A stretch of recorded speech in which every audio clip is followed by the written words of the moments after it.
Okay, welcome everyone to the Past and Future of Space Travel, featuring Robert Zimmerman. As you see here on our slide, please keep your videos and microphones off and save your questions until the end. That would be very helpful. We have a link here to a short Google form, which will be shared at the end as well, so you don't have to fill it out right at this moment. Okay, we are ready to begin. So, welcome to the Past and Future of Space Travel. We are honored to welcome Mr. Robert Zimmerman, an award-winning science journalist and historian who has written 6 books and more than 100 articles on science, engineering, and the history of space exploration and technology.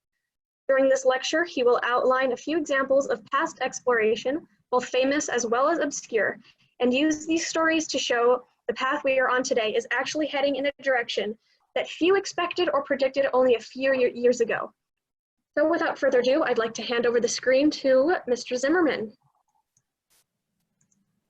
Hello, everybody. All right. Oh, okay. Let me share my visual. Get that up. I'm going to turn off my video. You've seen me, but the hot spot on my head where it's bald will blind you. So I'm going to turn that off and save some bandwidth as well. Can you all see my screen? Can you hear me and can you see my screen? We can hear you and we can see your screen. All right, very good. So the description. At any point, please, Brenda, you should jump in to say if something's wrong. So anyway, because all I can see right now is my screen. I don't see. Let me switch it now. Yes, absolutely. I will do. If your Okay, audio right starts now, getting iffy, I'll let you know. I'm not even seeing the list, any boxes of any of the participants right now, so I won't even know if something's failed. Anyway, so this talk is essentially about the past, but a lot of it is not going to be about space exploration itself. In the sense, the introduction Brenda gave was not exactly what I'm giving this talk about. This is going to give you a sense of, in order to figure out what is going to happen in the future, it often is best to look at the past to see what choices people made in the past in a variety of comparable situations, and see people try their best and they make choices, and only in the future can we look back and see which choices worked and which choices didn't work. And so we're going to look back at the past. Some of what I'll tell you will not be about space, but it will apply directly about the future of colonization in space. And some of the stories I'll talk about will relate to early space history itself. So we'll begin, I hope.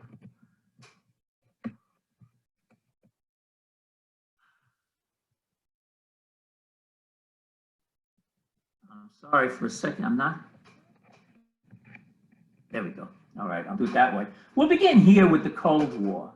And this is just like an introductory slide to give an overview. This is the biggest example of the stories I'm going to tell. I like this picture especially because it very well, in one image, I think, epitomizes what the Cold War represented. On the left, you have Leonid Brezhnev, who was head of the Soviet Union from the mid-60s to very early 80s. And you can see he's a very serious guy. He's an authoritarian figure. He's got lots of medals. I wonder if he can breathe with all the medals he's got on. And he's serious. He's very serious. He's in charge. The concept of the Soviet Union was top down, the idea that a communist socialist nation, the leaders could manage and control the society for the betterment of everybody. And on the right, we have Ronald Reagan when he's president, and he's smiling as Americans tend to do, unlike Russians. We smile a lot. And he, in a sense, represents what the 20th century in the Cold War, the US represented, which is bottom up, whereby personal responsibility and individual rights, freedom, private property, and private enterprise capitalism was the way you do things. And so I give this as a very quick overview because one's top down and the other's bottom up. And we can see from the Cold War which system worked. The Soviet Union collapsed. The United States remained, after the fall of the Soviet Union, the most prosperous nation in the world. So now let's jump back in time. Let's go back to before the United States even existed. This is going back now to the early 1600s. The man on your screen is King James. He was actually the first king of the United Kingdom. He was actually a descendant of the leaders of the royal leaders of both Scotland and England. So when he took the throne, he united Scotland and England, and that began the United Kingdom. This is around 1600. It's almost 200 years before the United States, the Declaration of Independence. So there's a long time before the United States would even exist, a long period of colonialism. And he wanted to make some money, and he wanted to also establish colonies in North America to compete with the Spanish, who dominated the Western Hemisphere and were getting a lot of money from the gold they were mining in South and Central America. And so he decided, he formed a joint stock company with a lot of very powerful other nobles, the royal class in England, and they were going to go across into the Northern Hemisphere, which is largely had not been explored or settled much by Europeans. The only ones that lived there were the Indians, the Native Americans. And so they sent this group out. It was on 3 ships, arrived in Virginia, and they established the colony of Jamestown in 1607. Now, the people that came on that ship, a good half of them were nobles. A good half were the butlers and servants of the nobles. And then I'd say 1/3 were noble, 1/3 were the servants, and 1/3 were like laborers, blacksmiths, carpenters, that kind of thing.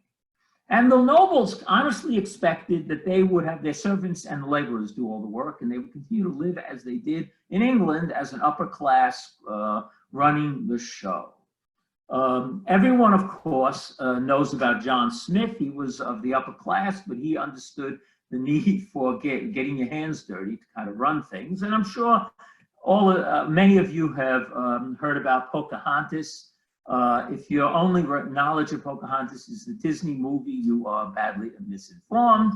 But the legend or story, of course, is that John Smith was captured by the local Indian tribe, sentenced to death by her father.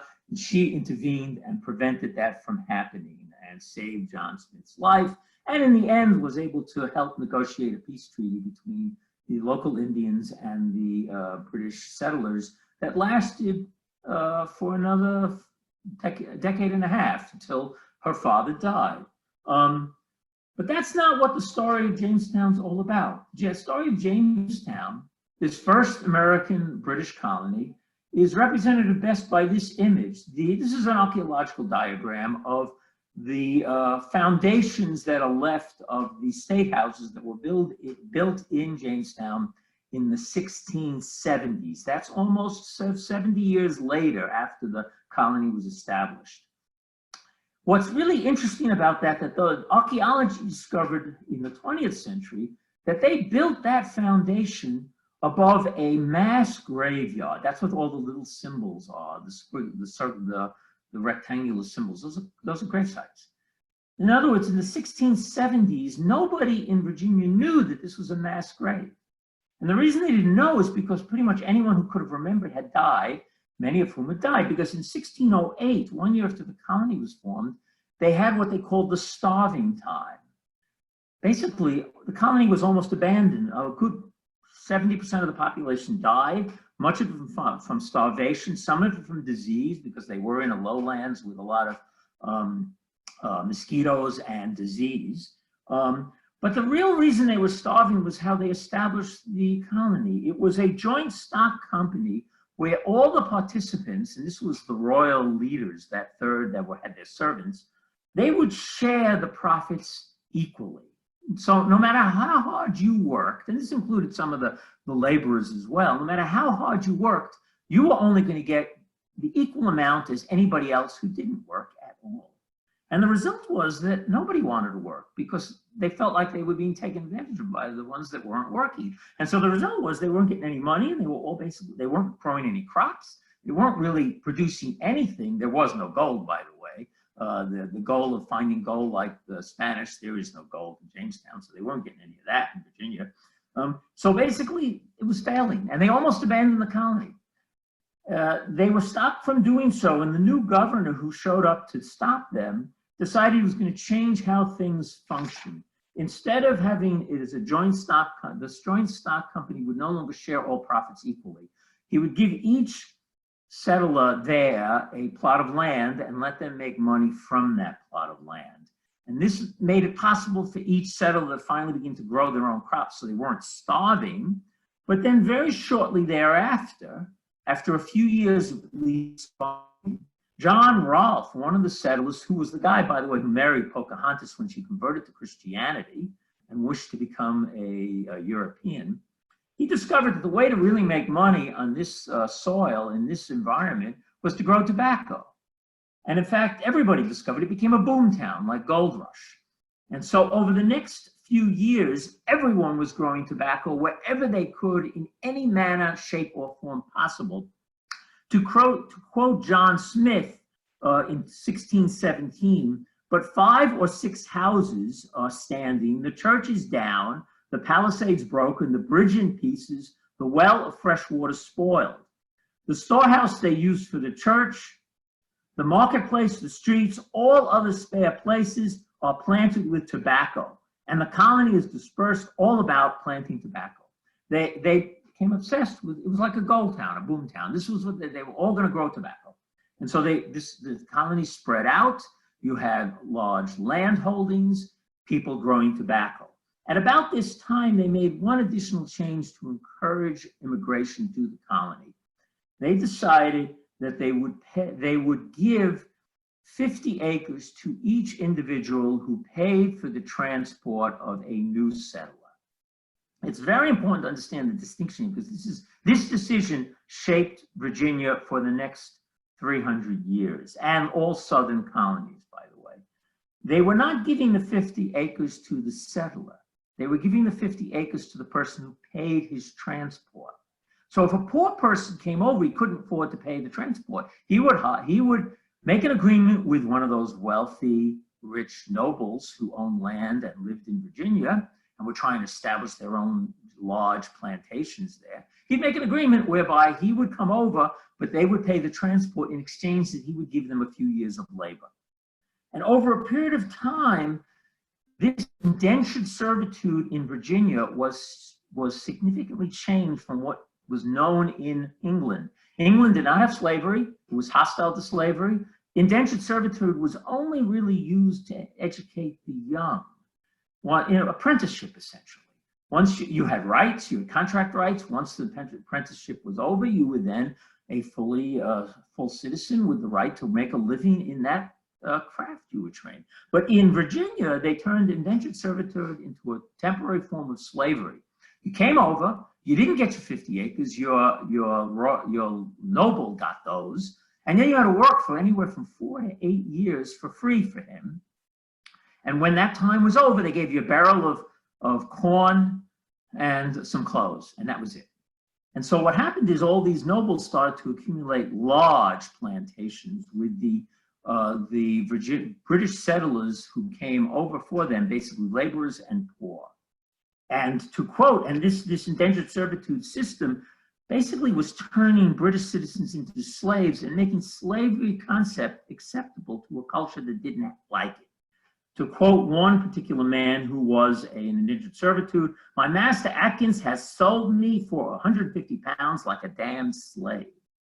So the culture that was being created in Virginia during this time, they spread out into large plantations. This is the South, if you remember your history of the South after the Civil War. There were no schools. There were no towns. Everything was very dispersed. There were very few women. It was a very warped population ratio. Because most of the settlers that came over under this system were men looking to make a fortune, or they were unemployed and had no way else to make money. And so you had a very unhealthy situation. You had broken homes because of disease and because of the lack of women.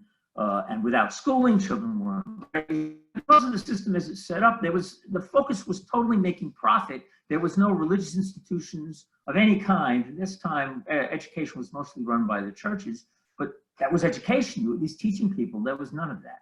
So you developed a very ignorant population. And the result of this, I should say that the plantation owners soon realized that rather than bring over a British citizen and get 4 to 8 years of free labor, they could bring slaves from the Dutch and Portuguese traders, get the 50 acres, and then have a permanent slave for the rest of his life. And so they started to do that. And so by the 1750s, shortly before the Revolution, pretty much half the population of the South, and that includes Virginia and all the adjacent Southern colonies, which copied this structure in these new colonies in a pioneer situation established in a new world, they will copy them. And so about half the population were black slaves, about 140,000 people. Now, I tell this story, the early days, the origins of slavery in the United States, in the context of space, because remember, the colonies the British were establishing colonies in a place where none existed. They were trying to create a new society in a new world. And when we go to space, we're going to be doing some of the same things. Meanwhile, in the northern British colonies, you have the Pilgrims show up initially in Massachusetts. Now, this is what appears to be a very idolized image of the first Thanksgiving. And we all know that this is idolized and it's not really true. Don't we all know that? The truth is, actually, this idolization is largely accurate.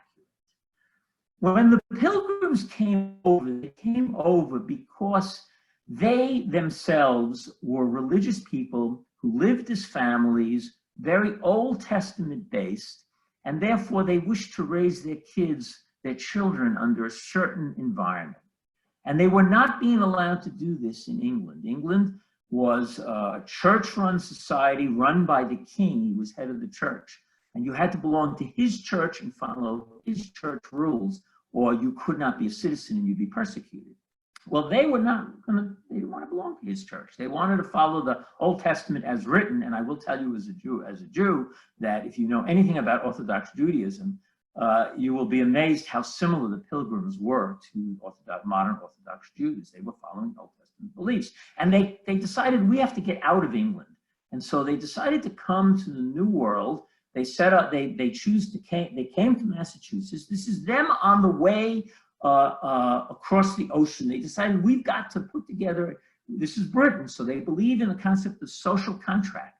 So we're going to put together what they call the Mayflower Compact. And this is a compact they all signed that said that families would work together. And that was the original text, but this is the printout of it. And the words in bold are somewhat important. Those present solemnly and mutually in the presence of God and one another covenant and combine ourselves together into a civil body politic for better ordering and preservation and the furtherance of ends aforesaid. It's important to note that one, they were trying to do this for moral purposes, not profit. And two, they were trying to set up a system with this compact that was based on the citizenry itself, not on some king or nobles above them telling them what to do. That's the concept. It is a very British concept of rule from below, but they didn't quite know how to do it. So when they got here, this is William Bradford, their first governor. He wrote extensive diaries for many years while he was governor. So we know a lot about the Pilgrim settlement. And what they did when they first came is do exactly what the Virginians did. They set up a joint stock company in which everyone shared the profits, communal profits. And so that made the company and the operation top down and centralized. And guess what? They found the same exact experience that the Virginians had. They arrived in 1620, and by their first harvest in 1622 was a failure. They began to have starvation, half rations. Many people actually hired out to the Indians. That way they could at least live and make a living. Bradford also wrote, others fell to plain stealing both night and day. And he made a very clear point of noting how those that worked hard were discouraged to work hard because they saw that they were going to only earn the same as those that did nothing. He quote, they deemed it a kind of slavery. So after that first failed harvest, Bradford got together with the leaders of the colony, and they all decided they would completely decentralize. They would give each family a parcel of land, which they could grow as they wished. And very quickly, things turned around. To quote Bradford, this had a very good success, for it made all hands very industrious, so much so that more corn was planted than needed. They had a surplus. This system created small family farms. Note the difference. The settlers were no longer, unlike Virginia, the land was going to the settler themselves. So you had lots of small family farms. Because it was religious-based and not profit, the goal was not to make a lot of money, but to raise their children. So because of that, children needed to read the Bible. In New England, you had 100% literacy more than 100 years before it occurred in England, in Great Britain. So they established a very prosperous situation, and it was so prosperous that two things happened. One, we did have a Thanksgiving, and this was a Thanksgiving to thank God, their God, for the prosperous harvest they got the next season. And it was so good, they asked the Indians to come and join them. And the Indians brought their own food. It was basically just a dinner of goodwill and celebration. That was the first thing it did. And the second it did, it encouraged 10 years later in 1630, the Puritan migration, much larger migration. The Pilgrims were only one ship. You're talking about a couple of hundred people at most. The Puritans came over with 30,000 people for all the same reasons: practice their religion, raise their children as they wished, establish small farms, self-sufficient farms, family farms, villages, educate their children, build a society. It's a very key thing. They weren't there to make money. They were there to build a society for their children. Once again, these are lessons for us if we wish in the future to build colonies on other worlds. So we can compare the two in the United States. When the United States was formed after the Revolution, you had the North, industrious, prosperous, very diverse in industry and enterprise. And you had the South, which was basically large plantations, a very poor class of whites, a very large class of black slaves, and then a very tiny class of plantation owners who ran everything. And when the Declaration of Independence was signed, Thomas Jefferson, on the subject of slavery, said, "I tremble for my country when I reflect that God is just, that his justice cannot sleep forever." And this was true because when the slave states wanted to start to spread their practices to the northern states wouldn't tolerate it. And of course, what did you get? You got the Civil War, which killed 600,000 people. And based on that population of the United States at that time, it was like the present COVID epidemic times 20. Nobody was spared from that conflict. But the North won, the slaves were eliminated. The South took maybe 100 years, until maybe the late 20th century, until it was able to finally turn it around. And the South that exists today is not the South that existed even when I was a kid in the 1960s. It is now pretty much similar to the rest of the country, a prosperous, industrious region of the nation where anyone can make a living and do what they wish. But because the North won during the Civil War, when the Northern Puritan influenced culture dominated Congress, they passed the Homestead Act. And the Homestead Act said that anyone who went west and settled 160 acres and lived on it for 5 years owned that land. And this picture is of the 1893 Oklahoma land rush. They're all trying to get their particular piece of land that they can own, because Oklahoma was opened up finally to the American people to settle. I'm not going to get into all the details of that, but the Homestead Act established the country. They followed that up later with the Desert Land Act, which was in desert land, you needed more land per farm to make it work, so that was 640 acres. But the result is that the West was settled by small farms. 2 million claims were put in. That's 10% of all the land of the US land was given away to settlers. Very similar to the Puritan Pilgrims. Small farms, family farms, settled individually in small villages where their children were educated to establish a new society in a new land. We must remember this. So that's the pattern you've got. So that's the pattern that the British brought to the New World in multiple ways. They were in a sense, the British, because they established multiple colonies in North America, they actually gave us a variety of controlled experiments on how to do a new society in the New World. And the differences between what happened in the South and what happened in the North are very educational in that respect. Colonists on Mars should keep this in mind. Now, I'm going to jump and tell now a story about space. And this is a story about space that happened in the 1960s, very shortly after Sputnik. Now, if I was doing this in an audience, I would immediately ask you all, does anyone know what that is? And I sometimes get answers, but I'm often not surprised when most of the students do not know what this is. So I can't do that, what I normally, so I'll say, this is Telstar. This was a satellite built by AT&T in the early 60s. AT&T had a concept. They wished to they wanted to bypass ocean cables, which were very expensive and very low capacity. They wanted to be able to have phone communications between Europe and the United States, of course, the Atlantic, in a much more efficient manner. And they thought satellite communications might be the way to do it. And so they built this particular satellite as a test satellite, Telstar, for $3 million. To give you an idea, an ocean cable would cost $133 million. What is that? 40 times more. And it would have 240 voice circuits. In other words, you could have 240 phone calls going across the Atlantic at one time.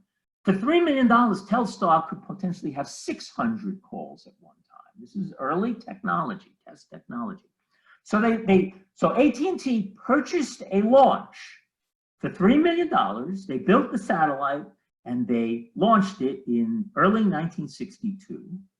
And they actually were able to do the first communications between, on this kind of satellite between Europe and France and England and Washington, a 15-minute telecast. During the telecast, they showed, as you can see, a baseball game. They showed from France, Yves Montand singing La Chansonnette. And they demonstrated this was going to work. And the plan now that AT&T was going to do was it was going to launch a 50 satellite constellation costing $170 million. They were going to build ground stations on the ground. If you look on this, you can see where the dots on the ground are the ground stations. What happened is you make a phone call, it would go to the ground station, it would go to the satellite, come back to a ground station, and then be transferred to the person on the other end. Now, I'm wondering if anyone here recognizes how these were low orbiting satellites. Does this sound familiar? This is exactly what the SpaceX is trying to do with its Starlink constellation. It's the same thing that OneWeb is trying to do with its OneWeb constellation right now. Low orbiting satellites, create a constellation in space and allow for communications worldwide very inexpensively. This didn't get built, you'll notice. Now, why didn't it get built? And that's the lesson of history. John Kennedy, this is him giving his famous speech, we're going to land a man on the moon by the end of the decade and bring him safely back to Earth. John Kennedy and Congress did not want AT&T to build this. They had the impression that it would be bad for AT&T to control international communications. Let me quote a Department of Justice memo from '61, early in Kennedy's administration. The Department of Justice firmly believes that a project so important to the national interest should not be owned or controlled by a single private organization. So they decided they weren't going to allow free enterprise here to function. The government was going to structure how the communication satellite industry was going to be formed. And so what happened is Congress passed a law that established a company called ComSat, the Communications Satellite Corporation. This is from the legislation, And I don't know if the yellow highlight will come through, but if you look here, my mouse should be visible. ComSat was to be half owned by the US international carriers, that's AT&T and a few other phone carriers that existed, both in Europe and the United States, and half owned by the general public. The public could buy stock. It was to be subject to extensive government regulation and oversight, and it was to be governed by a board of directors comprised of 6 representatives elected by the carriers, 6 elected by the public shareholders, and 3 appointed by the President of the United States. Essentially, ComSat was going to be run as a government operation top down. It was no longer free, and every other American company was forbidden to launch satellites. Communication satellites could only be launched by ComSat. So AT&T's project went out the window, it died. Instead, ComSat worked with the satellite company Intelsat to build the Arthur C. Clarke concept of 3 geosynchronous satellites to cover the entire globe for telecommunications.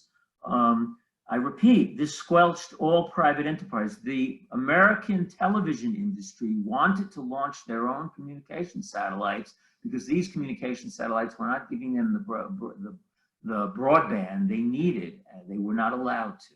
In fact, this situation didn't change until the mid-70s because the Japanese started to launch direct broadcasting satellites and were beginning to steal the market. And so finally, under the Nixon administration, they changed the law and allowed American communication companies to start to launch their own communication satellites again and start to build a competitive communications industry in orbit. Top down, squelched an entire industry. I should point out that if the Congress and Kennedy had not interfered, AT&T would have launched its satellite system, but the television networks would have each launched their own communication satellites, and they probably would have tried to compete with AT&T. And you pretty soon would have had other communications, telecommunications companies coming in to compete as well. And you would have not only had competitive phone systems, but what you would have done is that would have been a lot of satellites to launch. And that would have meant that the US launch industry would have been thriving and competitive and maybe innovative and would have reduced the launch costs 40 years earlier. So I've given you some basic stories. Let's go back to this, the Brezhnev and Reagan, the Cold War. And in a sense, I'm describing variations of the Cold War and these various stories I've told. Here's another variation of the Cold War that's going on right this minute. Since the 60s space race, the US more or less decided to copy the Soviet model, and we decided that our space effort was going to always be done as a space program, dictated, designed, run, and managed completely by NASA and the federal government. One of the reasons not much has happened in the last 50 years in space. And so the rocket on the left is the space launch system that NASA has been trying to build and finish since 2004 when George Bush Jr. first proposed it. We are now 16 years into development. We've now spent about $50 billion. The first manned launch is no sooner than 2 years from now. So it's going to take them almost 20 years, and before they launch, probably $60 billion to get that first single capsule with people in it off the ground. We could have fought 4 World War IIs in that period of time. Now, the rocket on the right is representative of what's going on in the American launch industry right this minute. That's the first sketch, PowerPoint vision that SpaceX has of its Starship Super Heavy rocket. They raised $1.8 billion in capital investment to build this. They're not taking a dime of government money to design it. That gives them freedom to design it as they wish. And they have moved very fast to develop it. And they hope to get it built in 5 years. I think it'll take a little longer, but not much. Their track record is very good in this respect. So here you have, and these 2 images represent how the American industry right now, space industry, is transitioning from run by NASA and designed by NASA and built by NASA, to NASA treating itself only as a customer. where it only buys what it needs from private companies. For example, rather than build a capsule like Orion for SLS, SpaceX now has hired Boeing and SpaceX to build private capsules to bring astronauts to and from ISS. The first is going to launch hopefully in a few weeks, in a month or so. That concept, they were able to get those capsules built while Orion's been sitting for years, costing billions.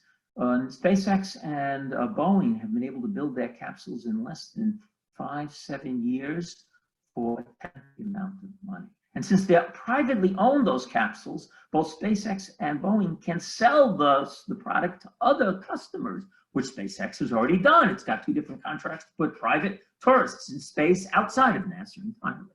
That's going to fuel a future space program. So this is a good summary here. We have top down on the left, and we have bottom up on the right. And you can get a sense of what works and what doesn't, or at least what has worked in the past versus what hasn't worked in the past. And then we should think about what we do in the future when we establish our colonies on other worlds and start to explore space. How should we do it to make it work? Now, to finally summarize, let's look at what the future bodes in the next few years, at least in terms of the countries trying to get into space. China has probably right now the most sophisticated manned space program of any nation. And I say that very straightforwardly. They copied the Russian Soyuz capsule and rockets to build their capsule and rockets, and the Russian Mir station to build the space station they hope to launch in the next 2 years, but they built it bigger and upgraded it. So their manned system is more sophisticated. But it is a government system program designed from the top, run by the government for the government's purposes, non-competitive. I wonder how successful that's going to be in the long run. India has a very burgeoning space program, and it exists because around the turn of this century, they abandoned trying to become the socialist model, and they went to capitalism, a bottom-up system. And that has made their country in the last decade and a half extremely prosperous. They are more prosperous than they've ever been before, and it's making them become close to a first world nation. And it's given their government a lot of spare cash to develop their own space program. And they are aggressively trying to have a space program that is going to be competitive with the rest of the world and gain market share in the commercial market. But they are doing it as a government program. It isn't. They say they want to do it privately, but they haven't been able to release power from their government agency to allow private companies to function. Pretty much everything is run by their government at this stage of the game. And of course, we got Russia. There's no question Russia is a government operation. They tried after the fall of the Soviet Union to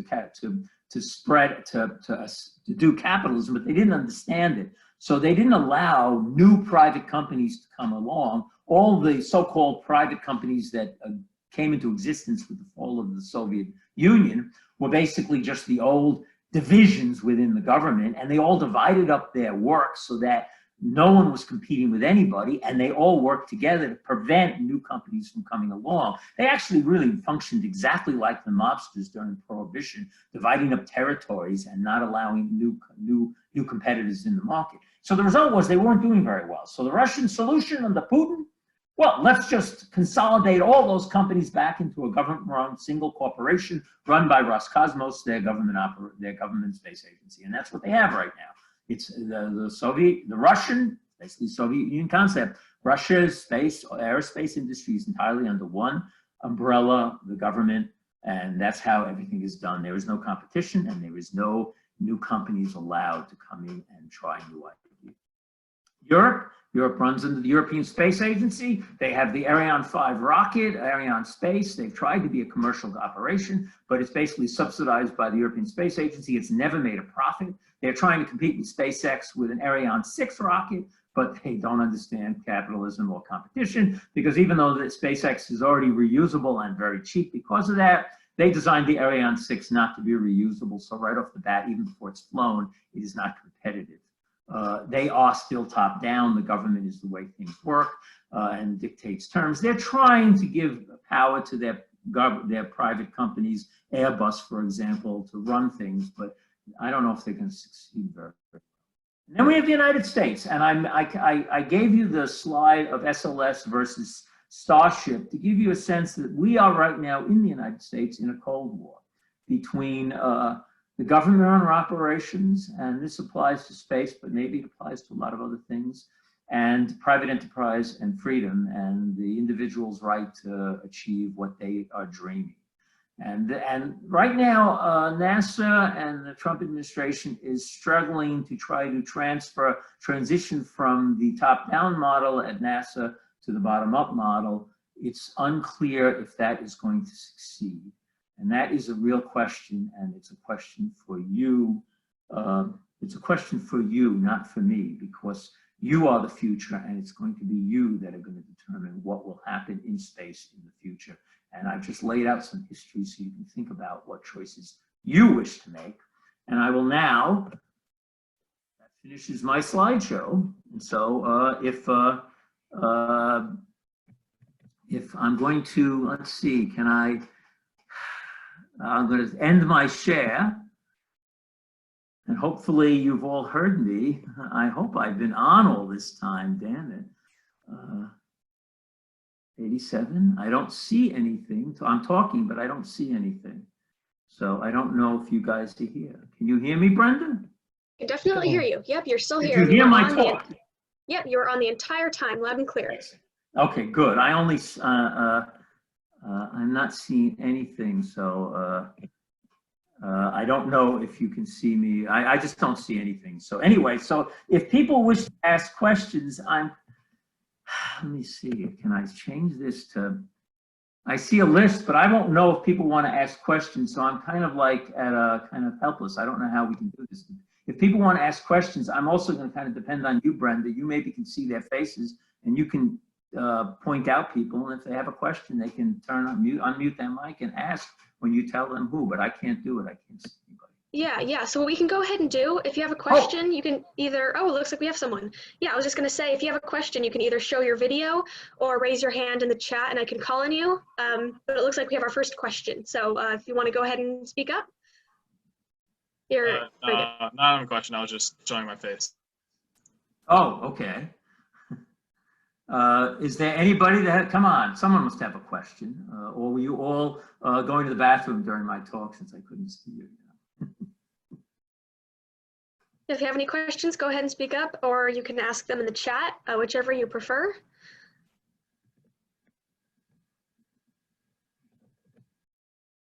If you ask in the chat, I can go ahead and read it out loud for everyone, or I'm sure everyone can read the chat as well. I have a question. So you talked about how they gave, so when the settlers came to North America, they gave out land. And that way everyone has their own plot of land and they settled it and they worked on it. But if we go to other planets, you can't really, there isn't much land to work with. Like I'd imagine you'd be like stuck in a dome or a room. So how would that work? Or would we be trying to do something like that? It's a very good question. It's a complicated situation because we are almost every spacefaring nation right now is working under it's a signatory to the Outer Space Treaty. And the Outer Space Treaty outlaws any nation from claiming territory, which means no nation can establish its laws on any territory. You might be aware that Donald Trump issued an executive order just a few weeks ago stating that he expects American citizens to be under American law when they're in space.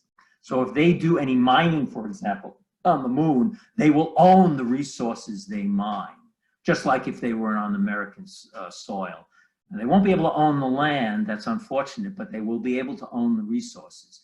Now, you're right, people will be living in domes, but if you allow for people to own plots or a reasonable plot of land, and this in space, it's going to be different than obviously Virginia or New England, but own the area they're mining or the resources they're working, then they can make money from it, and they can then make themselves self-sufficient and develop the colony for themselves. And so it's very important to think in terms of small ownership, self-reliance, personal responsibility on a fundamental level. In space, it's going to be difficult and complicated to establish that. But if you begin with that concept in mind, you at least give a chance for the right kind of society to develop. Remember, you're not really exploring space. You're building a colony for children to be raised. And you have to keep that in mind if you're going to build a culture into the future. Now, does that mean it's going to work out perfectly? No, I actually expect the first colonies are not going to be very nice places to live. And they're probably not going to be like New England was initially. But if you keep these kind of ideas in mind, you can make a transition relatively soon to such an idea. I hope that answers the question. Yes, it does. Thank you very much. Okay, thank you for the first question. Real quick, before we continue, I'm going to go ahead and share our ending slide. We're not done yet. We're still going to continue with questions, but just so that we all have something to look at while we go here. So we'll go ahead and share that now. And it looks like we have a few questions. Some people have their hands raised. There's some other questions in the chat. So Mr. Zimmerman, if you want to, you can go ahead and switch back and forth between the people with raised hands and the people in the chat, or however you want to do that. I'm going to, Brenda, I cannot see the raised hands, so I'm going to ask you to pick someone and ask them. It's up to you, whichever one you want. I can't see anybody, and I'm not going to, I don't want to play with this, also I'll lose it. So yeah, for sure. Okay. Okay with me. Yeah, so I'll go ahead and start with the first one I see in the chat here. Scrolling through. Okay, we have our first question. Will they be taxed on resources or need to provide a portion to the government? I'm not sure who they is in this question. Maybe the asker could clarify? Well, let's put it this way. Let's say you've got a colony in space and you've got some kind of legal framework where people can own land. Well, in the distinction the person's making is not really relevant. In either case, a tax is a portion of your resources. So it depends on how they wish to tax. I would say that in the American colonies, taxation was kept at the very minimum. There was almost none because the concept was the settlers should be the ones doing it. And so that's really where you should be in the colonies in space. I really don't think there's much need for a lot of taxation in a colony in space. People are going to be fighting to survive, and having a big government will be the last thing they can afford at that time. There might be some need for some financial aid, but you know, in the early days of the British colonies, much of that came directly from Britain. It wasn't done by taxes. And that's one of the reasons there was an American Revolution, because the British wanted us to start paying taxes to pay for the cost, and we didn't want to do it. And so there was the Declaration of Independence. Great. Okay, I hope that answers the question. And our next question is from Peter Tarl. If you want to go, you have your hand raised, you can go ahead and ask your question. Yeah, so my question is more a question of sovereignty in space. If you have a corporation that sets up infrastructure, is able to feed their own people, engages in commerce, and basically manages land and people, at what point do they meet the definition of their own nation? That's a really good question. You know, what you described there was what we used to call a company town. Yeah. In the United States, where everybody who lived in the town was dependent totally on a single company. Mining towns were a lot like this. They provided you the house, the food, everything. And it was a real racket because there was a monopoly. It was very similar to, in Virginia, the plantation system, which were company towns, essentially. You lived on a plantation. Even if you weren't an indentured servant, you were dependent on the plantation owner for everything. And so they had a monopoly and power. And so to a certain extent, what we have to think about is how to avoid corporations being that dominant in any situation.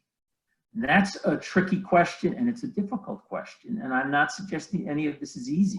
But for example, maybe the situation could be that the company owns where the mine is, but the people who work there get a piece of property for them to live on that's them, that they own. That they maybe get a more small dome of their own, that they, you know, a private habitat, or the habitat if it's in a dome, is theirs, like a co-op, and they get to do what they want. So maybe within their co-op, they have enough space, they can have their own vegetable garden that they have. They might even be able to have a surplus then and sell. And so then you start to have some diversification and small operations, and they're not under the thumb of the corporation. But how would you avoid a situation like the Portuguese colonies, the Vitoria system, where you'd have a trading post and they would set the prices? Because whatever company— I'm sorry, you're breaking up. I'm sorry.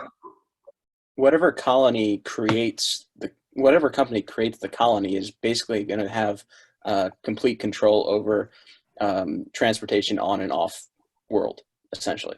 So if you look at the Portuguese model for colonization, where they'd set up trading posts with the locals, even if they didn't own the means of production or the land, they would be able to control the prices of the goods generated there.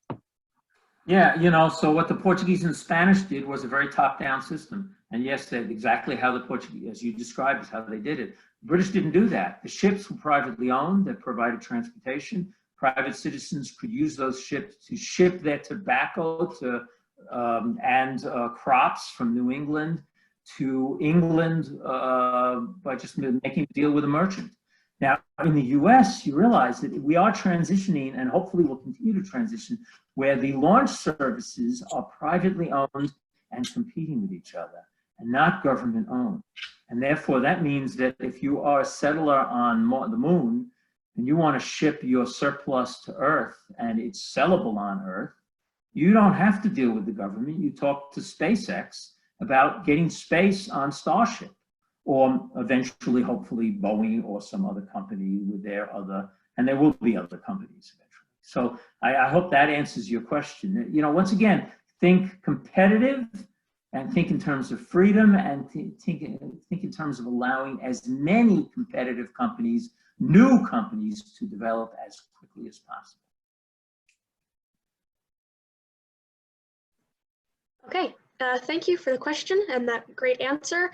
Our next question is, how would decentralized bases work in space when space is a more hostile environment and you need life support systems that need to be managed?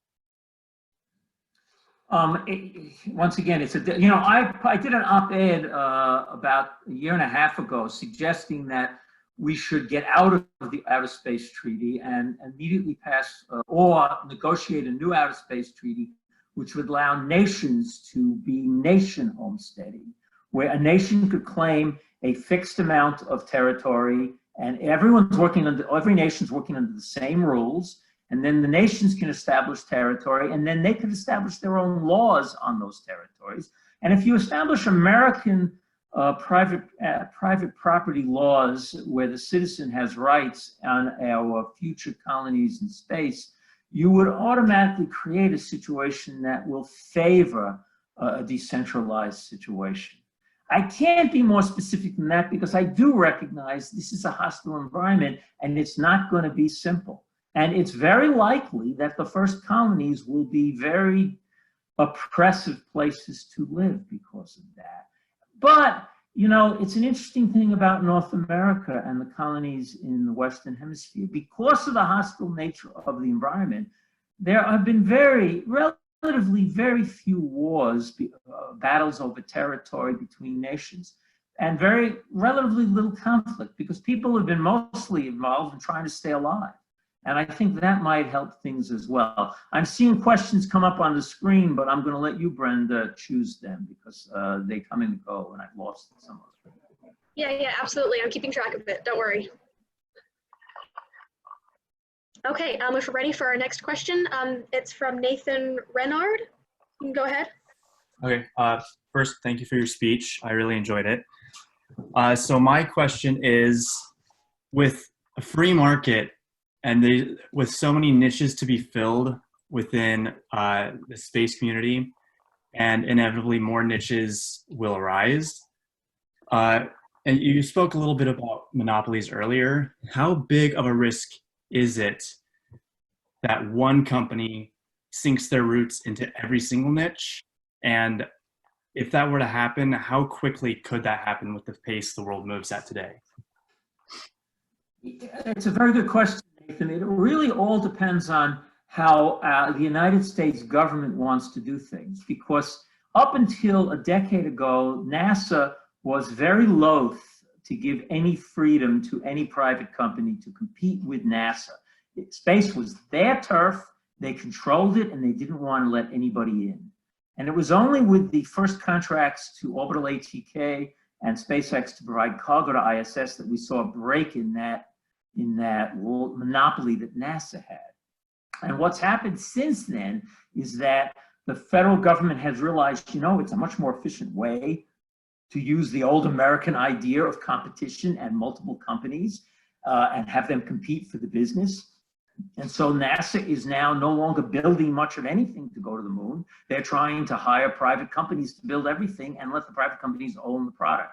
Now, if a single company starts to dominate, several things can happen.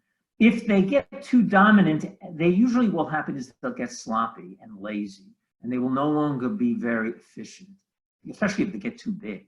And what then happens is that's an opportunity for small companies to move in and provide a better product. That's exactly what happened in the launch market with SpaceX versus the United Launch Alliance, which was the only launch service pretty much we had before SpaceX arrived. Orbital ATK with Pegasus rocket was there, but they weren't very big. ULA got very lazy and wasn't really trying to reduce costs in the slightest. SpaceX comes along and takes advantage of that because there's a lot of margin. They can reduce the cost and still make a lot of money. And they've demonstrated that.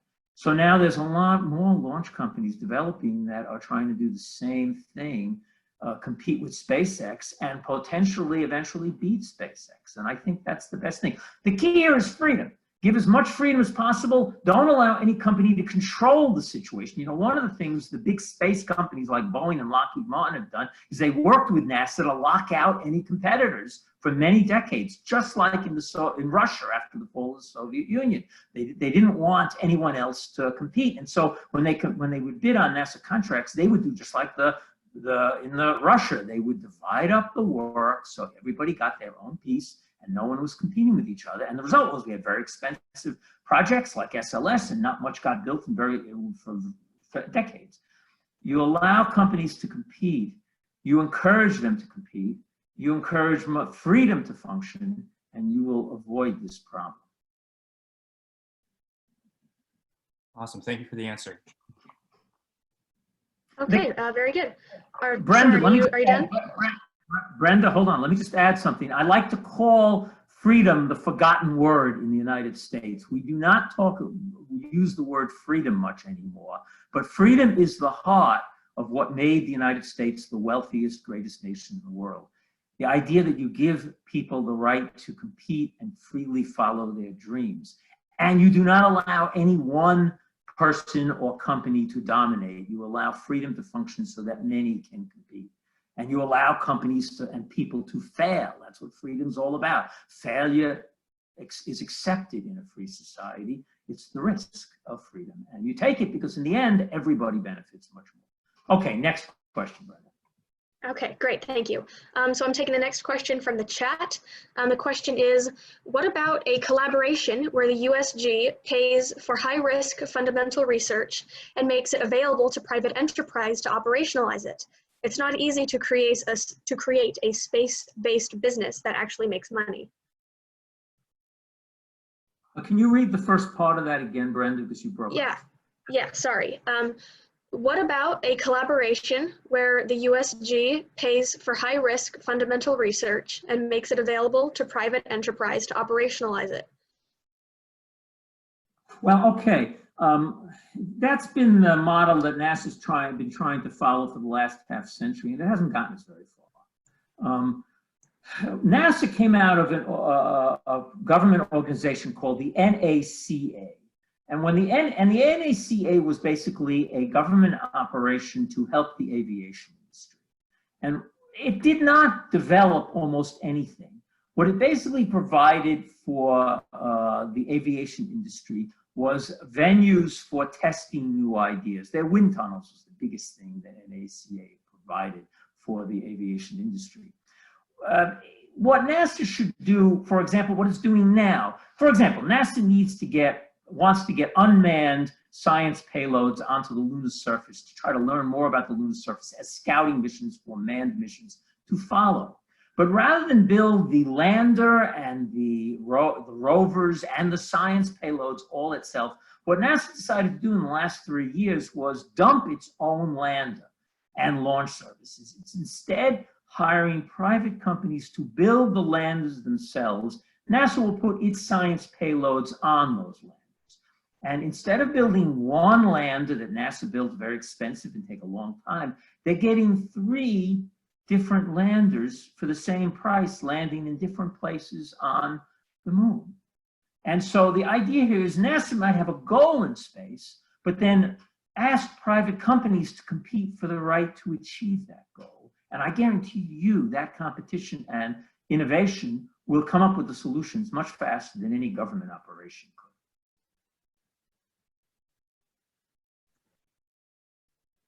Okay, very good, thank you. Okay, my next question is from a raised hand. Dragani, go ahead. So, from my understanding, you made an argument to accelerate innovation in space with kind of low taxes, low government oversight, laissez-faire capitalism. However, there are plenty of examples where innovation was stifled by monopolies, and you partially address how to deal with those monopolies, perhaps with government oversight, which goes against our previous point. But my big 2 questions are, this sort of unregulated market tends to abuse the environment, as we've seen with many oil companies in the US in the 50s and 60s. But we've also seen, unregulated emissions by large automakers. So I would like you to address how we move forward with, the new environmental concerns. And also I'd like to point out some things about how NASA operates. Okay, for one thing, in space, I'd like to answer that question before we go on, because it was a long question. Environmental issues in space are not as much of a concern, because we're going to be building our environment in space, and that's going to be a great challenge. And so we're trying to build an environment that people can live in, and live well in, and will be stable and work for the long future. That's going to be one of the engineering and private enterprise challenges, where people can make money providing that environment for the people to live in, a better environment. So that's one. 2, once again, competition and freedom has always been the best way to defeat monopoly. Whenever the government has stepped in to try to squelch monopolies, what they end up doing is they end up squelching freedom, and you have a decline in innovation. And I'm not going to go into long discussions about how the Security and Exchange Commission, in a sense, was a backfired idea, how the Great Depression was the government-imposed depression, and how in a lot of other cases, in the 1800s, I can tell you this, there were many collapses, economic collapses, but they tended to be smaller and short-lived because the government was not very much involved. And when a collapse occurred, because monopolies, as an example, became too dominant, and therefore things were not as efficient, the economy recovered very fast because new companies come along to recover from. And so that's where I stand. This is, I know, counter to most of your historical and economic teaching in most universities today, but I'm going to tell you, I'm giving you a different perspective. Sounds good. And my second, you criticized NASA for being slow with government mandated research, but with my experience in working at a government lab is that government labs often support postdocs and researchers in research that may ultimately fail and is not profitable. However, whenever that research yields something, it is, allowed to be, tossed into the free market to be, quote unquote, operationalized. So how do you how do you suggest with, your profit motive driven system to take on very high risk projects, which ultimately, are being done by, top down countries like maybe China or Russia? Okay, let's think in terms of efficiency and profit. A lot of the cutting edge high risk research that NASA would do did not have any direct application to the real world. And so even if it worked, they would present it to the world and it would never be picked up by anyone. If private companies, building a starship, or let me go back to something that's already succeeded, deciding to land your first stage and reuse it. I will tell you that I've been in this reporting about space and science and writing space histories since the 80s. And I can't tell you the number of launch industry experts and engineers and managers who told me for 30 plus years that landing a first stage was impossible. You couldn't there would not be enough fuel to get your payload in orbit. And even if you could, the stage would not be usable, even if it could land vertically, which was not practical. Now, I heard that for 30 years. SpaceX comes along, Elon Musk says, let's take a real risk. This is risky. Let's learn that first stages and try to reuse them. Now that's cutting edge and risky, but it had real world applicable benefits where it could reduce his cost and margin line significantly, his profit margin significantly. And so he went ahead and took the risk and did it. So one of the reasons I like letting private enterprise function, because the need for profit focuses the mind. If you don't make a profit, you go out of business. And so you focus on trying to achieve sometimes high risk ideas, but ones that you think will make money. Therefore, if they succeed, they are making money and everybody then benefits. Government, to a certain extent, NASA has lived in pie in the sky. A lot of their research, it's good and they do release it. I absolutely agree. And some of that research has been applicable and used. SpaceX is using a lot of that research.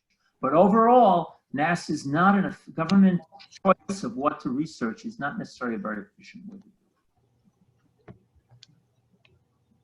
Next question from somebody else, Brenda. Okay, I'm going to try to go through these kind of quickly here. The questions are building up.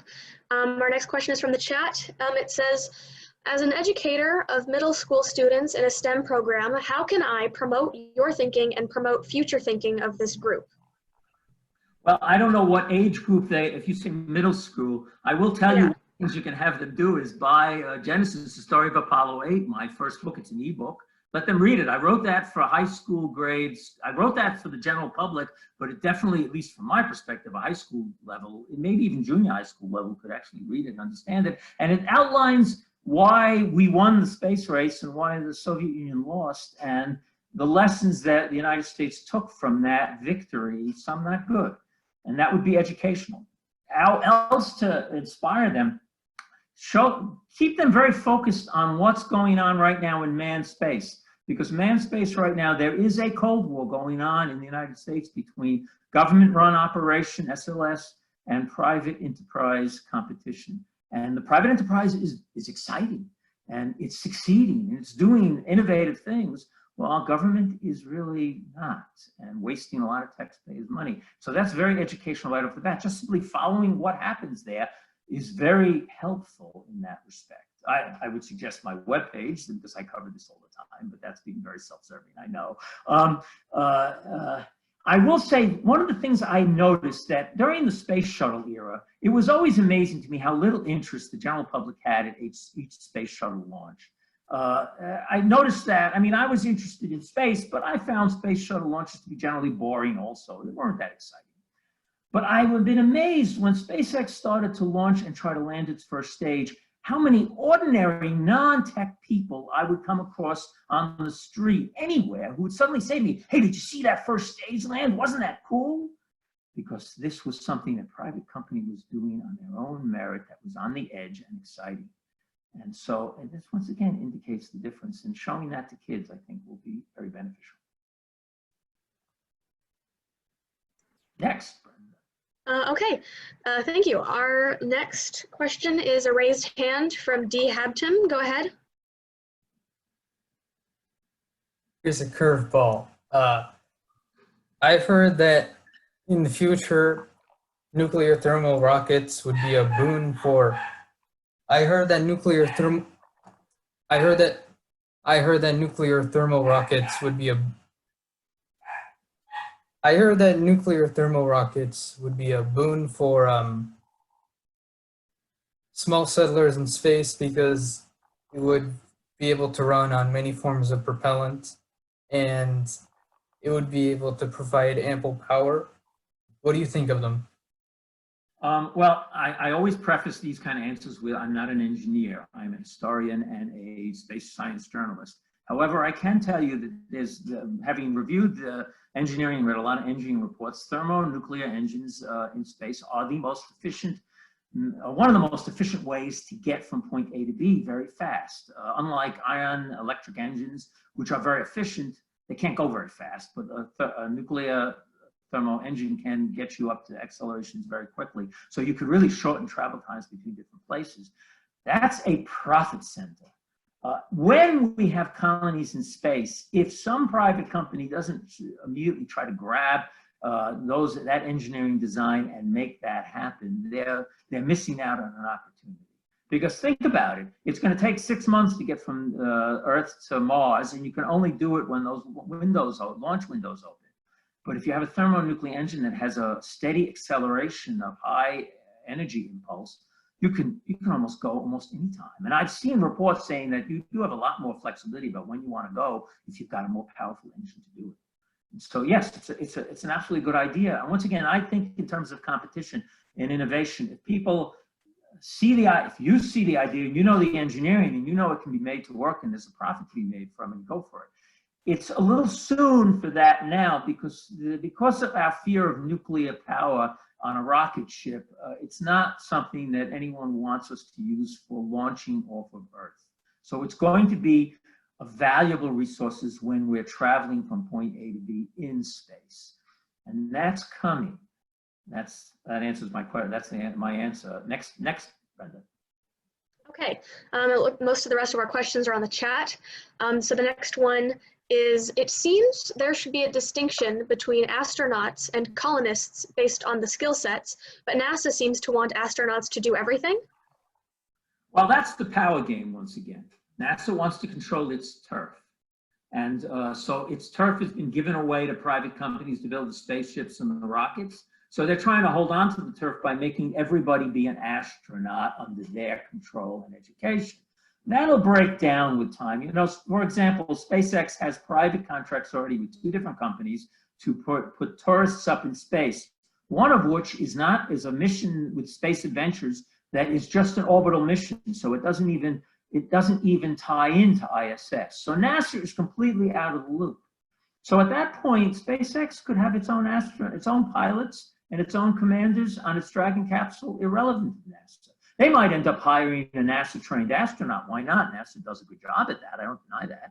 But eventually that's going to break down. The one thing we in government, our citizens to our government, should demand that NASA never get the right to control who can fly a spacecraft.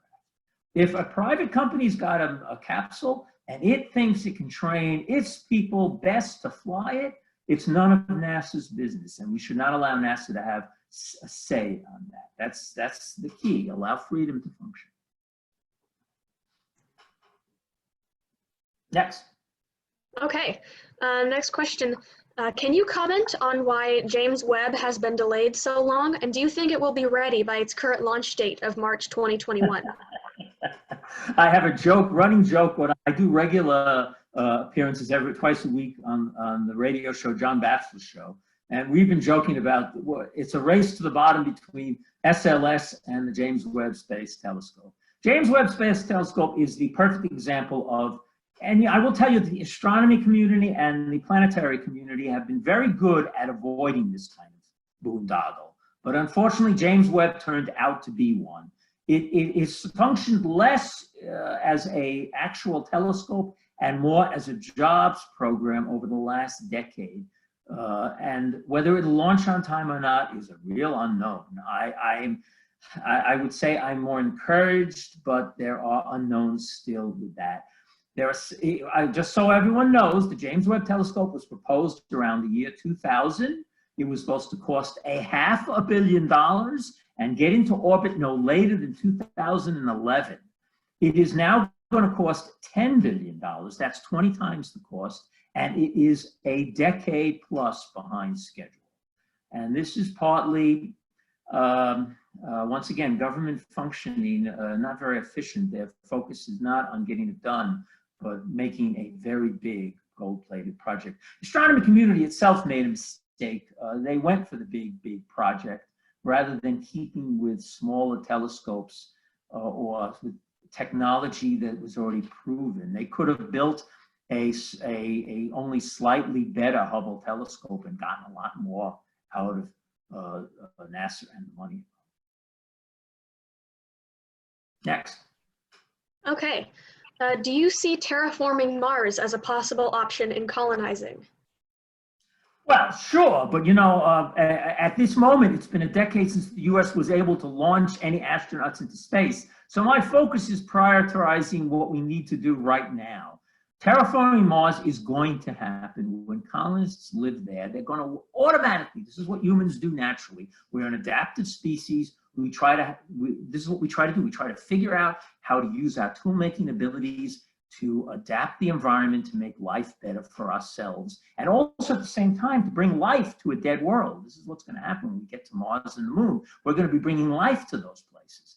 Not just us, but life, other life, plant life, animal life. We'll bring it with us. So we adapt. And so when we get to the Moon or Mars, everything we do will be essentially terraforming. And as those colonies get more sophisticated, the terraforming will get more sophisticated. But to dwell on what should be done on terraforming now is focusing on the wrong priorities. And this is a good example, by the way, of NASA doing studies that are inappropriate at the moment. They've spent money on terraforming projects, design projects. It's not appropriate right now. It's not what we need to spend our money on. Next. Okay. How should young entrepreneurs prepare for this new colonial space age? Obviously, time and capital are major barriers to entry, but if competition is encouraged, then there must be more avenues to enter this market. I lost the last.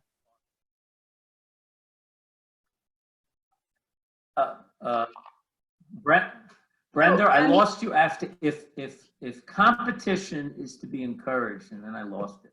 Oh, okay, sorry, let me repeat that. If competition is encouraged, then there must be more avenues to enter this market.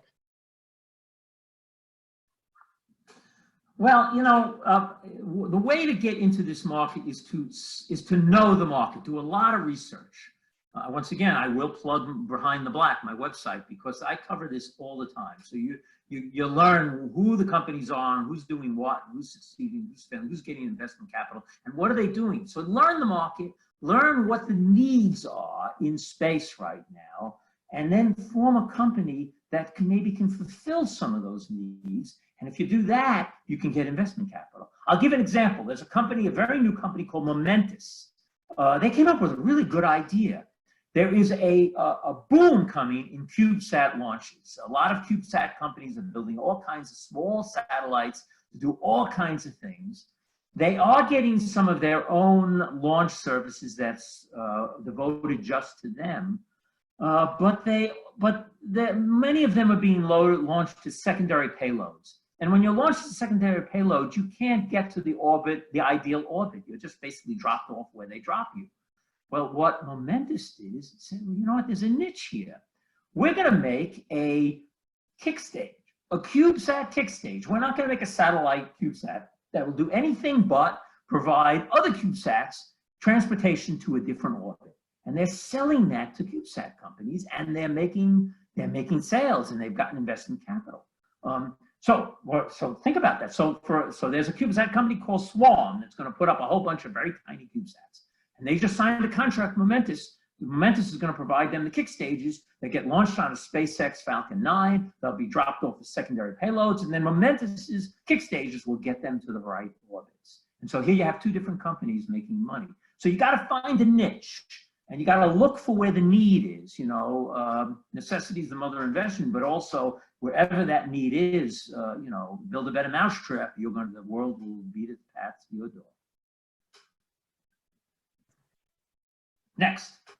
Okay, this next question is from Andrew Carlson. He says, have you published this material in another book or paper? And then he adds, good to see you again, Bob. Thanks for speaking on this.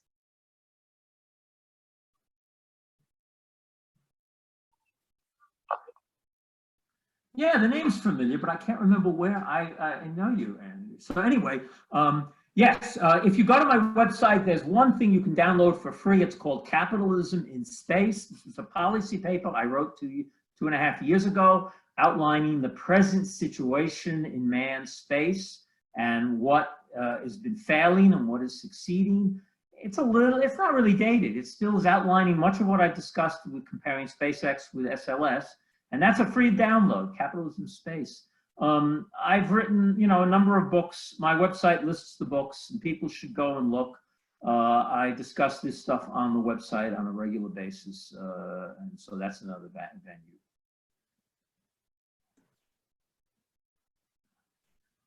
Next. All right. What steps would you perceive to be required for establishing permanent settlements on the Moon and Mars? And would you think they can become sustainable at some point without dependence on Earth's resources? Well, I answered the second question right off the bat, yes. I mean, that's just human nature. If we go there, we'll do it. That's the bottom line. We'll do it. I don't know how we'll do it. As for the first point, much of what I've talked about here has to do with how to do that. We need to allow private enterprise and private property to function so people can make profits for themselves and then own what they do so they can sell it to others. That's profit. Now, it's an interesting thing. I made a point to compare Virginia and New England in my talk, and one of the distinctions between the two was that Virginia was focused totally on profit. And New England wasn't focused on profit. They wanted to make sure small holdings, the individual families could make a profit, but their focus was moral, was to raise their kids. And so in my talk here, all throughout about, trying to set up a system where freedom will function and profit can be made, we cannot forget the moral component of that. And that's how you prevent one company from dominating, and where you do not allow, you allow private holdings to go, so that small holdings, so that you don't have anything dominant, you have competition. You have to keep that moral component involved. How those colonies will become sustainable is just a matter of time. And private property would be a really good boon to that, without any question. Get out of the space treaty, that's what I say. Just get out of the space treaty. We have the option to leave it, and so we could. Next, we're getting close to 7:30, so at 7:30 this will end. So just keep that in mind, Brenda, but I can take more questions. Sure, yeah, I think actually we can go until 8 p.m., but we are coming to the end of the questions. So I'm saying, no, I can't. At 7:30, I have to get off. I'm sorry. Okay. I'd love to give, but 7:30 is a good break point. So anyway, next question. Okay, yeah, no problem. Looks like we just have a couple left, so that should be just perfect.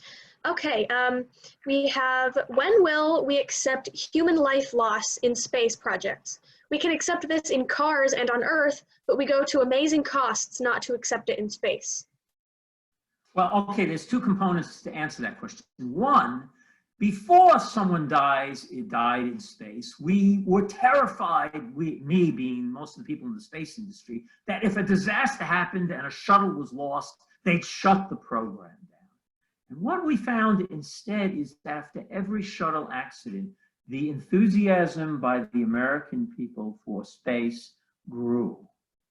After the Challenger accident, they replaced the Challenger with Endeavour, and they put more money into the shuttle program. Now, I'm not sure that was a great idea for the other reasons I've said, but the enthusiasm for space increased. After the Columbia accident, they didn't replace Columbia. They made a decision to instead refocus the entire space program. And the Bush administration didn't have the right idea initially, but in the end, they were the ones that gave the contracts out for the private cargo contracts. And that has shifted everything to private enterprise.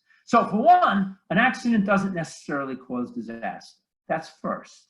Secondly, private enterprise accepts risk. SpaceX accepts a lot more risk than NASA does. This is a government this is another problem with government. NASA government officials, they want to cover their back behinds. They can't take any risks, so NASA tends to over-engineer. They don't do the testing they should because it looks bad, and so things take forever and cost a lot. Look what SpaceX is doing with Starship. They've blown up 3 prototypes in the last 2 months. And that was just simply so they could do pressure tests to failure to find out what was wrong. And then they can redesign and they quickly clean up the mess, rebuild it, and do it again. And that's accepting some risk. Freedom is the forgotten word. If you are free, you accept some risk. I was born in a free society. I accept risk. If you go to my website and read my commentary about the coronavirus, you'll see that I accept risk. And one of the reasons we're having problems is that our society seems to be afraid to accept risk. This is why you need a pioneer spirit. Accept risk, that's okay. Freedom means some companies will fail, by the way, that's okay. In the long run, everyone will succeed. Next. Okay, next question. In light of your views of NASA, do you think the Artemis program will happen? Well, it's an interesting question. It depends on what part of the Artemis program you're talking about. But the Trump administration has shown an easing away from the NASA built concepts. NASA wanted to use SLS and Orion to go to the moon, but go to the moon with a lunar gateway space station in the middle. And it was a very bad idea. I've been saying for the last 5 years, this is a horrible idea. It's going to slow us down. It's going to cost much, and it's never going to get built. It's basically just a jobs program. It's boondoggle. Well, the Trump administration has very gently moved away from that. They play careful about that. And what they're instead doing is they're hiring a lot of private companies under the umbrella of Artemis to do many things to get to the moon. So that component is good. The component of Artemis that is very questionable is the Trump administration's desire to have a manned landing on the moon by 2024 using SLS and Orion. Whether SLS and Orion will even be ready in time is a fundamental question. But they have to get Congress to fund it, and Congress has not yet funded it. And I will tell you that a Democratic House of Representatives controlled by Democrats whose only policy position since Trump was elected is to oppose anything Trump proposes, says that lunar landing is not going to happen, not at least as planned right now. If they continue to shift the Artemis program to private enterprise, then it could very well happen, not on the time frame that Trump is hoping for, but it will happen. But it won't happen as a NASA-built operation. Next. Okay, so it looks like we have one more question, and I think we should stop here after this question. So, and then I have a quick announcement after you answer this last question. So the question is, in your opinion, what role does hypersonic technology play in becoming a spacefaring nation? Are current propulsion technology sufficient, or is it worth developing faster launch vehicles? Competition. I mean, I hate to sound like a broken record, but there is one company in Britain trying to develop hypersonic technology on a launch rocket to make the launch system cheaper and faster and be able to get more payloads up than anybody else. They would be competing directly with SpaceX's Starship once Starship is launched. It's a matter of competition. If it's a good idea and it can beat out what others are doing, it will win out. You know, once again, if you lower the cost, there's another benefit for lowering the cost. It widens the customer base. And that's what's happening in the launch industry right now. Because the costs have dropped, more satellite companies and more businesses can now suddenly come up with ideas that can be launched because they can afford to launch. And so suddenly you have more businesses that can buy launch services. Well, it's a upward spiral that never ends.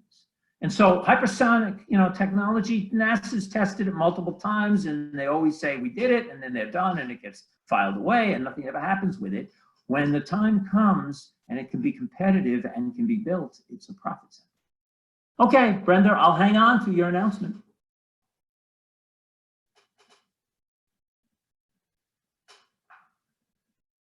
Hello? So sorry, I was muted. Okay, so thank you so much, Mr. Zimmerman, for this very interesting talk. And with that concludes the past and future of space travel. As promised, the link that we shared in the beginning is posted once again, as well as a quick feedback form that we'd love if you could all fill out just for our information. These two links will also be posted on Facebook just in case you need it. And if you are not on Facebook and you fill out these forms, you can get access to the recording of this lecture, which will also be posted on our Facebook page. So thank you again, everyone, for coming. Thank you, Mr. Zimmerman. And that is all. I hope everyone has a nice evening. Thank you, Brenda. Thank you.